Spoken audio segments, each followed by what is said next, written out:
Good morning. Hope there's not too much glare. I'm looking at the window that goes out towards the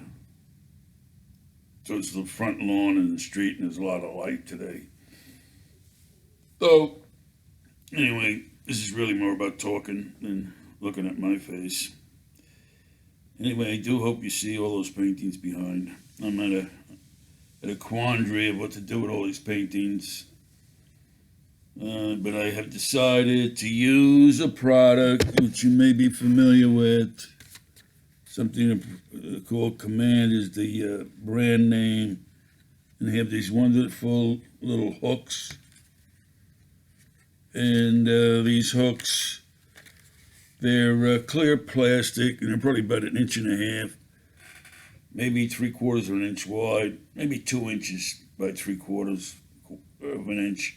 Clear plastic, and you double tape them. In other words, you have tape, and you adhere one side to the wall.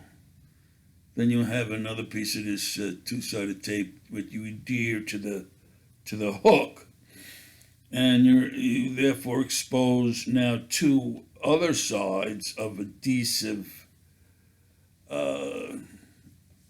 glue of some sort, and you put the two sides together, you hold it down real long, and now you have a permanently attached hook, which can come off the wall without damaging the wall. I've seen it demonstrated at other people's houses, and I looked deeply into this because I got a lot of paintings, and they got to get out of my foot, stranded around on the floor here and there. So I'll get them up on a wall. It's a project. I'll do it over time, 2 or 3 at a time. I got 2 up already. Anyway, that's not why I'm here today. Why am I here today? Well, I'm going to do a world history for ordinary people talk. I think going forward, maybe I'll just identify them as with the date that the talk is given. And I've been feeling that I've neglected this world history, and I keep telling myself, well, I want to get a larger discussion ready and talk on a specific topic. And I keep putting it off, and I'm really afraid that people don't really understand what I've tried to say over the 50 or 60 world history talks. So I'm going to talk today. One of my real deep concerns is with and of course we're talking history, so we're talking the past, is with the past and with people seemingly very willing to accept what is one of the conventional wisdoms that gets passed around, that people have had very little choice in what happened in the past, and many people, as you know, have been killed in the wars, and the conventional wisdom goes that the wars are something that we're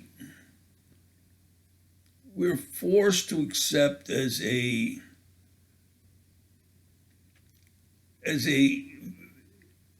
just a central feature of the group behavior, social behavior, that gets lumped together as civilization. And that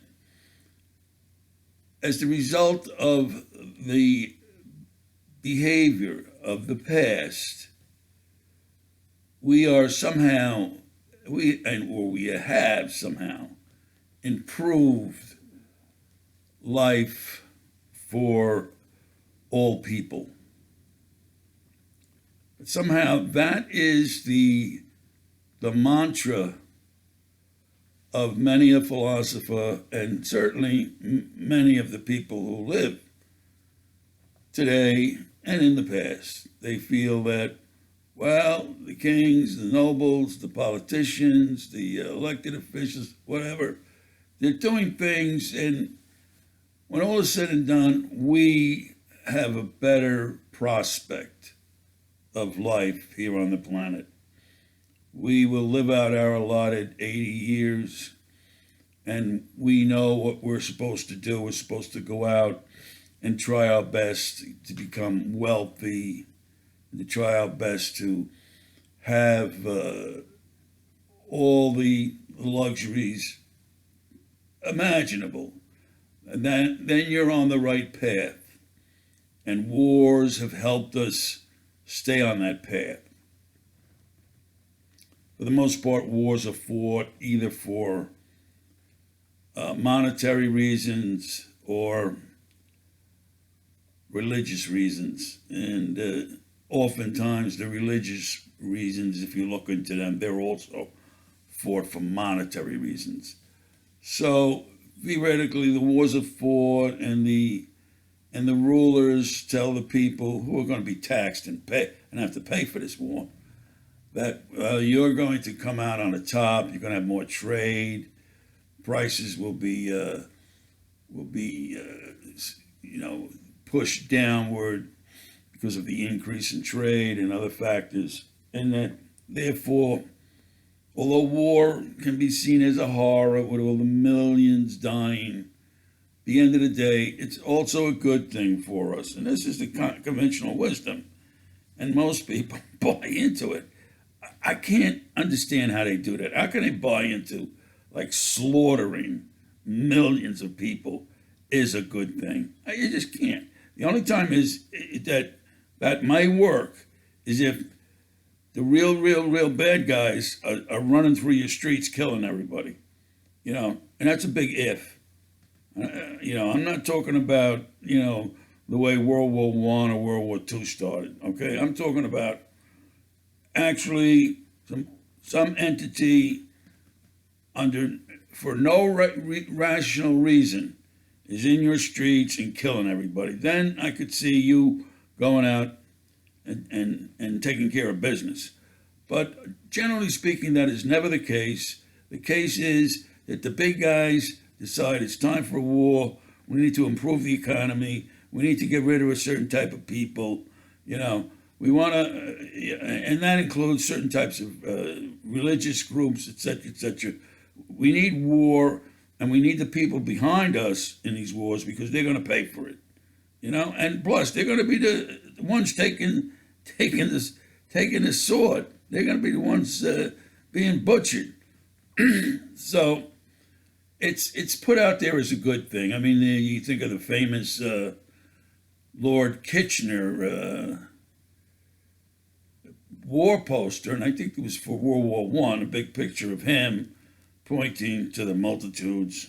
Your country needs you. I think if you look up Kitchener, you'll see that poster. It's always the ruling class, and historians document this all the way back, 1500 BC and more. Probably going back to middle Neolithic. People are still between Paleolithic and full-fledged Neolithic. Still some hunter-gatherers, some sedentary farmers, but still living in a pretty primitive state. But warrior class aristocrats lead small-scale armies, and they go around killing each other. And that premise, the warrior class aristocrats have since that time been at the forefront of warfare. They stir up the pot. They make a war unlikely not to happen. They do everything in their power, like I say, to stir up the pot, to get everybody in a frenzy, and then bingo. The next thing you know it, we got the artilleries facing each other down, and ships being blown out of the water, and towns being sieged, etc., and the people being killed. And then when they finally decide who won, the people go back to poverty for a while, and for a couple of years they try to put things back together again. But the fact is, and this is why I'm saying this, I don't want anybody to be in any way of a mindset that I, Joe Wimberg, Bluebird Semaphore, feel there is a modicum of rationale, excuses given for the slaughtering that comes along with war. There just isn't. There's no rationale for ever saying war is okay. Forget about what I said about if they're running in the streets, because that truly has never happened. Okay? It's always been the warrior class aristocratic types on both sides who decide they need a good fight. And remember this, particularly, well, and I can't just point it at the Europeans, because the Orientals are the same way. They love the good fight. The good fight made them noble, made their whole life as a meaningful existence. Okay? They looked forward to that. They wanted that. If there wasn't a war for a while, they met up in their castles and they say, hey, it's time for a nice war. Let's go kill somebody. And all the lords and nobles lifted their tankers and cheered. Listen, Joe Wimberg, Bluebird Semaphore, war is no good under all circumstances. The detriment that's been done to human populations because of war is a total negative. Where we are today with civilization, with all the pretty little things we think we have, okay, is just not enough to give credence to the philosophy of war first, everything else is not a concern of ours. We, the warrior class aristocrats, we live by the sword, and everybody else will die by the sword. So don't get me wrong, folks, because I've talked probably 50 little talks about history, and I've tried to be at least cool, calm, and collected when it comes to this, when it comes to talking about war and what was going on. And I'm starting to get afraid that people don't take my point on war as strongly as they should. Okay, war has led us to where we are today, and where we are today is not a good place. It's just not. You could tell me all you want about all the wonderful things we have. We don't. These things aren't wonderful. Every single one of those things you think are wonderful, talk to me about them, because I'll point out how not wonderful they are, okay? So just wanted to say that. Didn't want to get too crazy, but know that. And, listen, and I'm not going to go out and change the world. That's never going to happen. I mean, I go all the way back to when I was 25 years old. And nice young lady friend of mine, very nice, very, very smart, well-educated, good-looking, asked me, Joe, hey, Joe, you want to change the world? I said to that young lady, no way. Why do I want to change the world? Look at this. Look at all the beautiful scenery we're amongst. Look at this, the lovely people. I want to change the world. What am I going to change it to? Huh? So, and that was disappointing for that young lady to hear me say, I did not want to change the world, and I still don't want to change the world. I just want to live fat, dumb, and happy, look at the sky, see the light, go to the water, maybe write a little bit, maybe play a little music, paint a little bit, But I'm not changing the world because A, I don't know what it'll change into. And whatever it does, it'll probably be worse than it was when I started. So I'm not changing the world, and I hope any of you who are thinking of changing the world rethink your plans.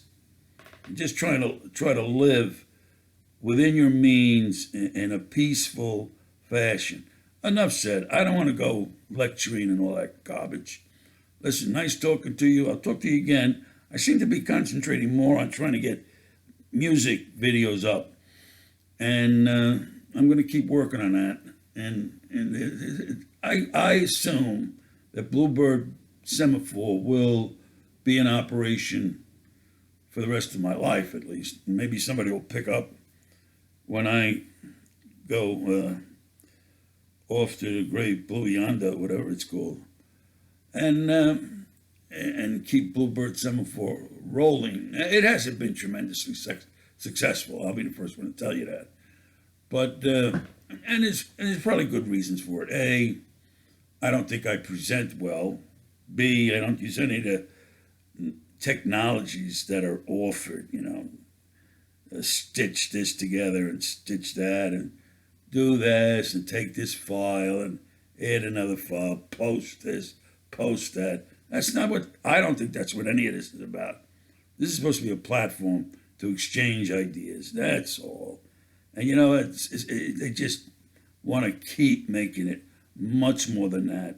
So people keep trying to add to it, and then they find themselves so buried by the technologies that after a while, it's not about the content. It's about the technology. And listen, you go back to the 50s or the 60s, maybe there was a very popular book came out that something like the network is the message. It's not what's being broadcast over the network. It's the network itself. And although I don't think that got traction for many, many, many years, I think that traction is happening and has been happening now for probably the last 10, 15 years. And that's something to be a little wary about, because it's not ideas that are making us think our relationship with the rest of the world and our relationship with the future and the past. It's technical items that are forcing out thought processes. And that's a little scary. It's a little scary, particularly when those technologies are being created by a few, and I want to say a few entities who have amassed super wealth and can do these things, can create large groups of people who they order to do their biddings. Go out and create artificial intelligence. Go do it, and do it now. Go out and give me product that people are going to bite on and pay repeated payments for. Okay, go do it. And they're doing it, and they're doing it well, and it's troublesome for me to think that so many people are now in the vice, the grips of these people unconcerned for the various populations on this globe.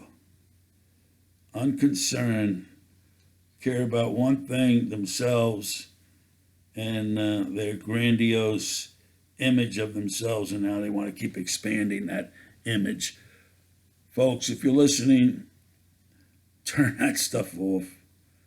First of all, you don't need it. Spend a month without big time using of the technologies. Maybe answer a phone call now and then, maybe respond to a message, but just don't use the technology for a month and see if you can't get by without it. That's my suggestion. And I didn't start this conversation today to promote my suggestions to how to move forward in this world. I certainly didn't. I only wanted to state clearly that I don't buy into that war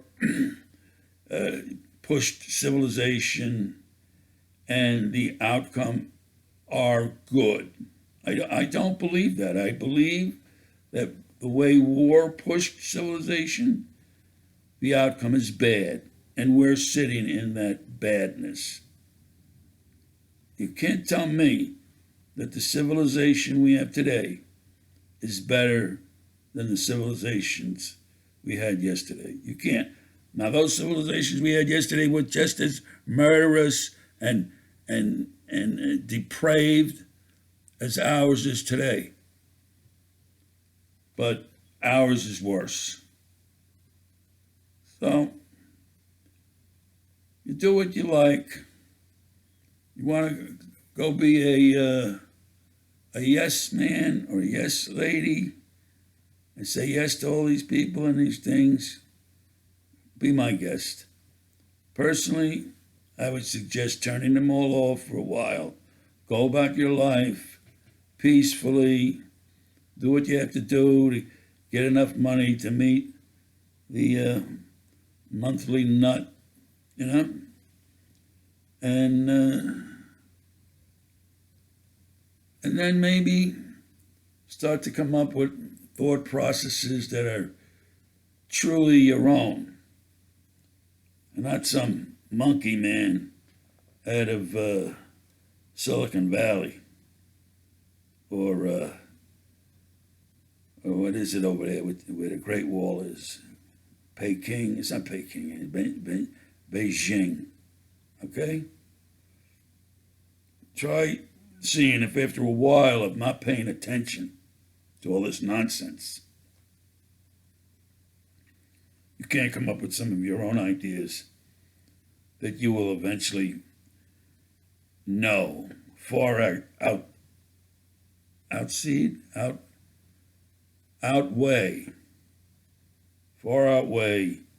what you're being told from nonsense land, Silicon Valley, Beijing, and other so-called important spots on the planet.